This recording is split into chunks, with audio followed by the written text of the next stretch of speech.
হাজার বছর ধরে আমি পথ হাঁটিতেছি পৃথিবীর পথে। সিংহল সুমাত্রা থেকে নিশীথের অন্ধকারে মালয় সাগরে অনেক ঘুরেছি আমি বিম্বিসার অশোকের ধূসর জগতে।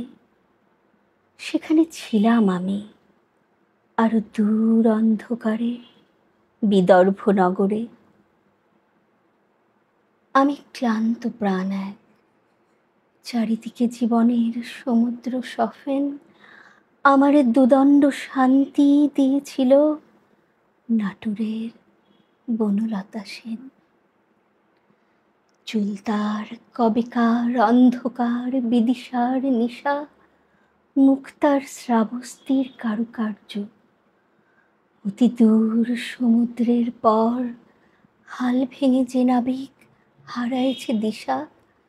সবুজ ঘাসের দেশ যখন সে চোখে দেখে দারুচিনি দ্বীপের ভিতর, তেমনি দেখেছি তারে অন্ধকারে। বলেছে সে, এতদিন কোথায় ছিলেন? পাখির নীড়ের মতো চোখ তুলে নাটোরের বনলতা সেন।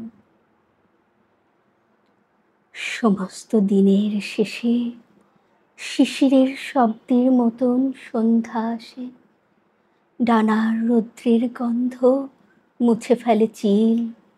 সব রং নিভে গেলে পাণ্ডুলিপি করে আয়োজন, তখন গল্পের তরে জোনাকির রঙে ঝিলমিল। সব পাখি ঘরে আসে, সব নদী ফুরায়, এ জীবনের সব লেনদেন।